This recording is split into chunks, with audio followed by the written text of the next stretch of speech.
So you have to be worried. And I think what has to worry you the most is it too late to make a change, right? I mean, are we so far behind the eight ball because the debt repayment is such a big part of the overall budget that there are, the options are fewer and fewer. So I think if you're not worried, you're kind of Pollyanna about that. I can't imagine what any administration would do to get us out of this current bind that we're in. It's been 115 years since investors had an opportunity like this. The Rockefellers, the Vanderbilts, and Henry Ford made a fortune from the last energy-powered vehicle revolution. Let's seize the moment in the hottest sector in the world right now. Visit crushthestreet.com/win. Hello, everyone, and welcome into crushthestreet.com.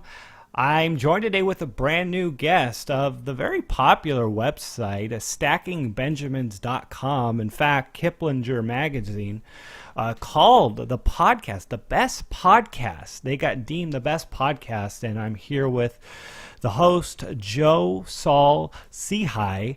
And if you go to the website, you can sign up and receive the white paper called Launch Your Financial Rocket, Why You Shouldn't Take Advice from Dave Ramsey, Susie Orman, or the Motley Fool. And I'm looking forward to discussing money and the markets with him today. Joe, thanks for joining me. Kenneth, so glad I made the cut. Thanks for having me. Well, Joe, we actually have some interesting things to talk about. The markets are a little rattled at the moment. I mean, it would appear to be. We had the election yesterday, which was quite a Brexit-type reaction with the markets, Trump shocking the establishment, and really coming out as the underdog. And the futures markets were down, I think, as much as 900 points yesterday. Gold was up. But then we wake up today and the markets are up. Stocks are up and gold is just sort of flat. So we got to talk about what your initial reactions are to all of this. I think it's definitely last night as we record this was... And the thing I think we need to remember with Brexit was that it was a trap, right? If somebody tried to sell based on what happened during the Brexit downturn, you got burned. So we definitely don't want to fall into this. The sky is falling. Things are going to be horrible. And I also, I don't want to take the other tact either, Kenneth. I don't think that I want to be, well, now everything's rosy. Everything's going to be better. The new administration's going to wipe away all the Washington cronyism. That's all going to be gone. I think right now, if I'm a prudent investor, I think I'm still in I don't have enough information to make a great decision stance. I think that's probably the best thing I could tell your listeners. Yeah. Does it concern you that, we've seen reckless QE, money printing from the central banks? In 2008, there was $800 billion on the Federal Reserve balance sheet. And then, now it's $4 trillion. And the reaction to the 2008 crisis. And, we've essentially just blew this bubble right back up. And, we're due for another recession. And we've the Federal Reserve at least is out of ammo. I mean, we're at 0% interest rates. They're talking like they're going to raise interest rates. But, really, I mean, it's anyone's guess whether they're going to be able to do it. And, we saw what happened last year when they raised interest rates. The markets started off the worst ever on record. January was the worst record stock market down month on record. So, I mean, what are your thoughts in general with the current situation of the economy? Well, imagine, Kenneth, if you and I ran our personal budget the way that the government, and not just the U.S. government, you look at a lot of the European governments too, run their books. I mean, we would have been long into bankruptcy, right? Because we don't have this printer in our basement where we can just go print more money. So you have to be worried. And I think what has to worry you the most is is it too late to make a change, right? I mean, are we so far behind the 8 ball because the debt repayment is such a big part of the overall budget that there are, the options are fewer and fewer. So I think if you're not worried, you're kind of Pollyanna about that. I can't imagine what any administration would do to get us out of this current bind that we're in. And what are your thoughts on gold then? I mean, are you concerned about the current U.S. dollar system, the fiat currency system that's in place? Well, that's kind of the quick answer is yes to your second your second half of that, and the fact that the dollar's not tied to anything. But what's funny is gold has its own challenges. I mean, I've had people that have written to me and they said, "Hey, you know what? I don't trust stocks, so I'm getting more into gold." And as you know, Kenneth, gold is 8 times more volatile than the stock market. So I like natural resources. Like if we expand away from gold to just natural resources in general, and we look at things like silver and mining and things that I can get my hands on, I think that there's a bigger play there than just gold. Gold's a tricky one by itself. I kind of like the more diversified approach. Yeah. Well, I mean, what do you suppose the end game will be for all the problems that are existing around the world with the currencies and the loss of faith in what governments have become? Well, the frustrating thing, and this is our my take, is that being a guy who's been in the trenches with families, those types of questions are kind of above my pay grade, and I'm not trying to dodge a bullet. I'm just saying that what I look at is where are things at and how do I protect my money, right? And then as I get new data over time, I then input that data to my financial situation and what my long-term strategy is. So I think what I really want to do is I want to make sure that I've got downside protection on my portfolio, and I'm very clear with what my methodology is. So maybe I'm a guy who is using an option strategy where I'm buying puts based on the value of my portfolio, and as things sink, then I know that for really that small insurance price, I've got an option there. Maybe I have stop losses on my stuff. Maybe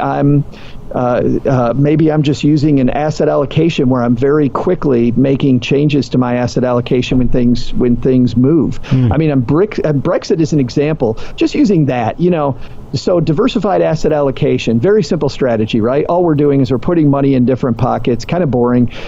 When one asset class goes down, I'm then filling in that with something else. If I had done that, that very week of Brexit, and I had then just rebalanced my portfolio, then I took this very simple, boring strategy that might not be the answer overall to my downside protection, and I actually made some lemonade where we just had lemons.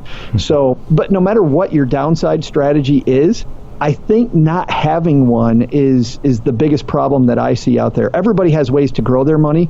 People don't think enough about what you talk a lot about on the show, Kenneth, which is how do you protect it? Sure. Well, you know what? I'd like to get into that a little more with you. I mean, we are right now, looking at stock market valuations at the highest, basically, debt to earnings ratios of the century, above really what they were in 2008. So, what are your strategies at the moment, if you wouldn't mind getting into some of these? No, that's fine. I'm very intrigued right now with the one that I just mentioned, which is the option strategy. If I can purchase the market where it's at now, let's say that, over long periods of time, the stock market goes up, roughly to 10.2%, right? Over long periods of time. So let's just take that. We can never call when the market's actually going to drop, but like you said, it's been an extended, protracted run up, and now these valuations are very high. In fact, it's funny, we had on our show somebody from one of these new fintech machine learning companies. It's called Kavout, and you look at all all the Kavout data that these guys are looking at, and I'm not affiliated at all with their company. I just think it's pretty cool to look at their site. The market looks way oversold. I mean, you can't find anything on Kavout that shows that there's not danger ahead. So let's say that the market does continue to go up further, though. So for the price of maybe 1%, I'm buying this option that allows me the fact to continue on the growth train, and the second that things turn the wrong way, I get to buy back my portfolio at the value that it's at now. So I give up 10% for 9%. And then when the market goes down, now I have this option to buy it back. I'm really intrigued by that. I'm doing back testing right now on that right now. So I can't say that that's the answer for all of your listeners, Kenneth, but it certainly is an intriguing way to look at this problem when we don't know when the shoe's going to drop. Joe, and I know you spend a lot of time speaking to a lot of people, and we're talking about finance here. Any interest in things like Lending Club and some of these websites that offer returns for people who are looking to invest their money? Do you like those types of sites? I do. In fact, I think that we're going to see a lot more of that now that the crowdfunding rules have opened up. So not just Lending Club where I'm lending people money to do whatever they have to do, but we've seen this happen with real estate now, where with the new crowdfunding rules, where instead of going out and buying a house, I can loan money to you, Kenneth. If you're somebody who's a house flipper, I don't have to become a house flipper.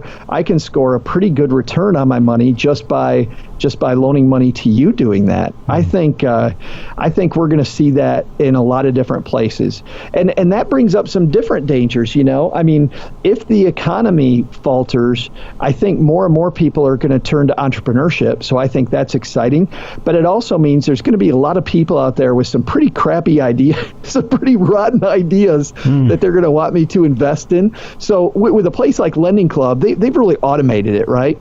And they've shown you they make it really easy for you to diversify and loan a lot of different people money. People that I know that are doing this are earning 8, 9, 10, 11%, which are some exciting returns. But you also look at the more risk that you take, the more when the market turns that you could potentially see a lot higher default rate there. So do I like it? Absolutely. Do I like it with all your money? No. And do I think that there's going to be a lot more opportunity there? Yeah. I'm really excited by the one that I just mentioned, though, Kenneth. I'm excited about these real estate companies. I think that that's a good opportunity to get into something with a more turnkey approach than having to go out and flip houses myself. Yeah, no, that is really interesting. Any indication that these are potentially Ponzi schemes, or Right. any way to ensure people that they're not? Because it just seems so easy on the surface. So the way you are able to just kind of walk in and throw your money into these services and start receiving the pretty substantial return. Well, we've already seen that a little bit, haven't we? Where the loans have gotten a little sketchier, and we've definitely seen the ground shake on the Lending Club type turf, and I think the ground will always shake there, which is why it's the type of stuff that you guys talk about knowing what you're getting into. I think is so important. Like as an example, when we've interviewed people on our show about these real estate ones, I got to know what type of due diligence these people are doing to make sure that I'm not getting into something that as a third party that I know nothing about. I'm not an expert on flipping houses. I want to make sure, though, the person I'm loaning money to is an expert, and I have to rely on that intermediary to really represent me well. So I think you have to ask a lot of questions before you just hear that your brother-in-law did it. So, which is what I hear all the time, right? My brother-in-law does Lending Club, so I'm going to do Lending Club. And I think, man, you should probably know how that whole lending process works before you get in there. Yeah, no, I figure you probably had spoken to people who've done it. Joe, What else do you look into? I know you speak to people all across the board. And I mean, what about real estate nowadays? I mean, we talked about the stock market, but man, it's tough to get out there in a market right now that has become pretty highly priced, and it's hard to find cash flowing deals out there. I mean, are you comfortable purchasing real estate right now in the current environment with interest rates so low and prices very high and, potentially on the verge of the next recession? Would you be comfortable purchasing? Yeah, great question. The answer is yes. But I have to tell you that a mistake people make with real estate is that where we can look at like the S&P 500 as the stock market, looking at the United States as the real estate market is a mistake, because as an example, you look at some of the biggest cities, there are horrible valuations that I can't imagine what type of math you have to do to make money in those markets. But you look at some of the flyover markets where the real estate market certainly is slower. I think there are good deals, but it's going to take a lot of time and a lot of legwork. The place where you make money in real estate is always when you buy it. If you can't do the math to find the cash flow up front, which when I've talked to people about real estate and getting in over their head in real estate, it's because they didn't do the math up front to make sure that there's good positive cash flow up front. So real estate, having a renter in that house, and then making sure that renter is not just, you see these things where people just cover the mortgage. Well, what if you can't find renters that are able to cover the mortgage later because the economy is worse? I got to have a lot more money than what than what that mortgage is. The mortgage, the upkeep. I've got to have a much bigger number to actually get into the real estate market. A friend of mine, Paula Pant, at affordanything.com. She's written extensively about that, and I would point people to her because she has some great equations on her site, and they're actually fairly easy that you just walk through as you're evaluating real estate, and it's a nice series of filters to go through to say, is this a property I could afford, is it not? But to your point, Kenneth, what's coming back most of the time is no, because valuations are so high. Yeah. It's a really frustrating market across the board. I mean, you can't buy bonds right now, right? Because the other shoe's going to drop there. It's dangerous to buy stocks right now. Most of the real estate markets are overheated. Why don't we just go invest in beer? Wow. And when it comes to real estate, it is really difficult to even make money when it is cash flowing, because you know how it is. You have a property, and then all of a sudden the air conditioning goes out, and that's a big fix. And I was talking to Marshall Riddick a while back, and he even told me, he said, hey, you know what? You really don't get anywhere fast in real estate with just cash flow. It's really the appreciation and the leverage that gets people ahead, because expenses over time will get you. And I totally agree with that, Kenneth. Not to cut you off, but I agree with that, and that's the issue. That's why that delta has to be so high on the cash flow, is because when these unexpected things come up, I can't have it cut into that appreciation on the property. I've got to make sure that the maintenance, the upkeep, the taxes, all of that stuff is covered, so that I can actually realize the appreciation on the property. Right.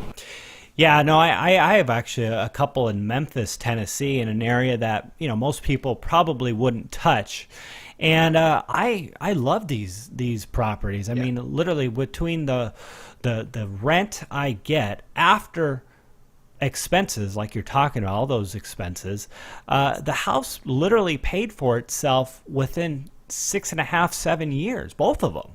And when you consider it from that perspective, even if I sell it for zero now, it burns to the ground, I don't get any insurance money, I literally lost nothing other than the time value of money. But so anything beyond what I get now, as long as I don't go into the negative territory here with expenses, is all gravy. And when I look at it from that perspective, it's literally paid for itself after 7 years. So I love that. I love that. And what's great about that, Kenneth, once again, flyover country, right? I was just looking at a house, actually not far from Memphis in Little Rock, which is 2 hours from me, and a similar situation. I haven't jumped on that property yet, but I think that I think you're right on there with Memphis. Flyover USA, I think, is where your real estate deals are right now. Yeah. Well, Joe, I want to continue this conversation here, but we're getting to the end. I want to give you an opportunity to let the audience know what they will receive if they visit you at their website, and just the exciting things that you guys are doing. Absolutely. Well, thanks again for having me, Kenneth. And I could talk about this stuff for hours. I absolutely love the show. So Stacking Benjamins is more of a podcast than our website. You can get it anywhere podcasts are distributed. So iTunes, Stitcher, Google Play. Our show is very, very light. It is definitely, the joke we have on the show is that if you learn something, keep it to yourself. That's your problem. We're more like Car Talk. It's a magazine style show. We go over headlines. We take a couple listener questions.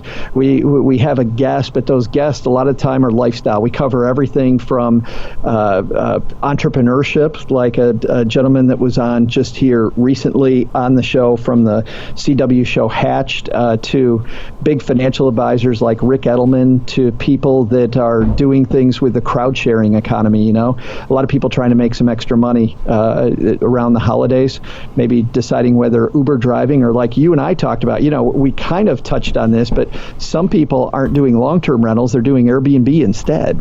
So even if you're not buying new real estate, doing that. So we're all over the board at stackingbenjamins.com. And the white paper that you mentioned at the start about gurus, it's an incendiary title, but really what I'm saying there, and you can get more, and it's a free white paper, which is my passion, which is I think people line themselves with the wrong guru. I don't think there's anything wrong with Dave Ramsey, Susie Orman, or with the Motley Fool. I just think that people that shouldn't be listening to Dave Ramsey are listening to him. People that shouldn't be listening to the Motley Fool are listening to them. So if you know what you want first, and then stick the right guru in the spot, you're much better off than just believing that, Dave Ramsey is the guy who has all the answers. Well, I love it, man. You're an inspiration out there, and you're giving people options, teaching people how to make actionable and take actionable steps with their life, and kind of navigate through this really, really volatile economy. So again, thanks for coming on the show.